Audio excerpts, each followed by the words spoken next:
दोस्तों, जीवन में सफलता हासिल करनी है तो आलस्य को अपने पास आने ना दें। आलसी की तुलना उस तालाब से की जा सकती है सीमा में बंध जाने की वजह से, जिसके पानी में सरांध व काई जम जाती है, जबकि अनवरत चलने वाली नदी का पानी सदैव निर्मल रहता है।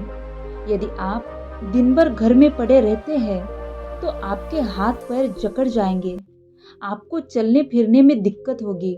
मनुष्य मशीन से यदि काम न लिया जाए तो उसके कलपुर्जे काम करना बंद कर देते हैं।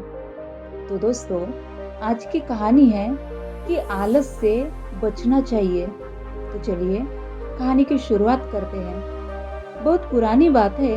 किसी देश में एक बूढ़ा व्यक्ति रहता था।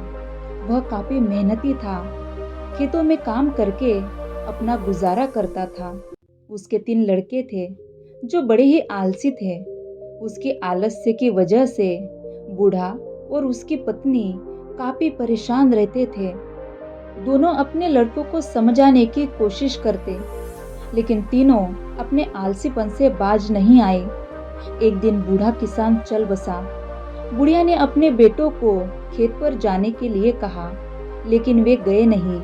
जब तक अनाज था, बुढ़िया ने उनको बना बनाकर खिलाया। आखिर में एक दिन घर का सारा अनाज खत्म हो गया। जब घर में एक भी दाना नहीं बचा तो बुढ़िया ने अपने बेटों से काम धंधे करने के लिए कहा, लेकिन वे तब भी नहीं गए। एक दिन सुबह उठकर बुढ़िया रोने लगी। माँ को रोते देखकर उसके बेटों ने पूछा तो माँ ने बताया, सपने में तुम्हारे पिता आए थे।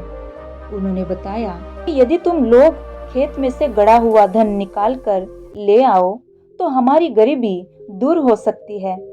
तो इसमें रोने वाली क्या बात है? लड़कों ने पूछा।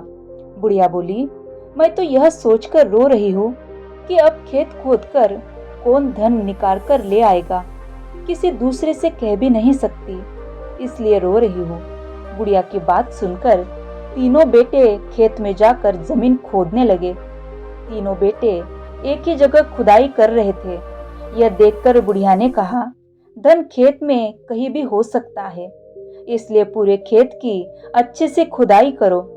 पूरा खेत खुद जाने के बाद जब धन नहीं मिला तो तीनों बेटे नाराज हो गए।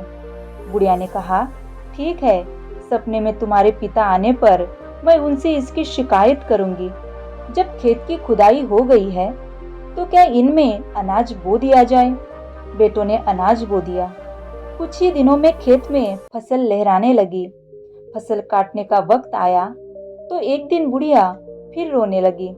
बेटों ने पूछा, अब क्या हुआ माँ? तेरे पिता सपने में आए थे, कहने लगे फसल को काट कर बाजार में बेचकर आओ, तब तुम्हें धन के बारे में बताएंगे। बेटों ने धन के लालच में फसल काट कर बाजार में बेचने गए।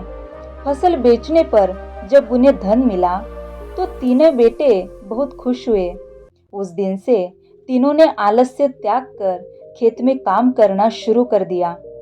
दोस्तों, कहानी की सीख यही है, अगर आप अमीर बनना चाहते हैं या अपने जीवन में सफल होना चाहते हैं तो आलस्य से बचें। आलस्य गरीबी है, आलस्य असफलता है, आलस्य नाकामयाबी है, आलस्य अमीरी का दुश्मन है।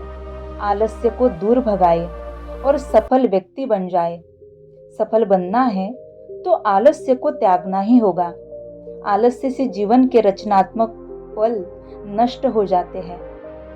तो दोस्तों, आशा करती हूँ कि कहानी आपको अच्छी लगी होगी और इस कहानी से आपने बहुत कुछ सीखा भी होगा। तो दोस्तों, ऐसे ही प्रेरणादायी कहानियाँ सुनने के लिए चैनल को सब्सक्राइब ज़रूर करें और बेल आइकन प्रेस भी ज़रूर करें। तो मिलेंगे एक नई कहानी के साथ। तब तक के लिए धन्यवाद।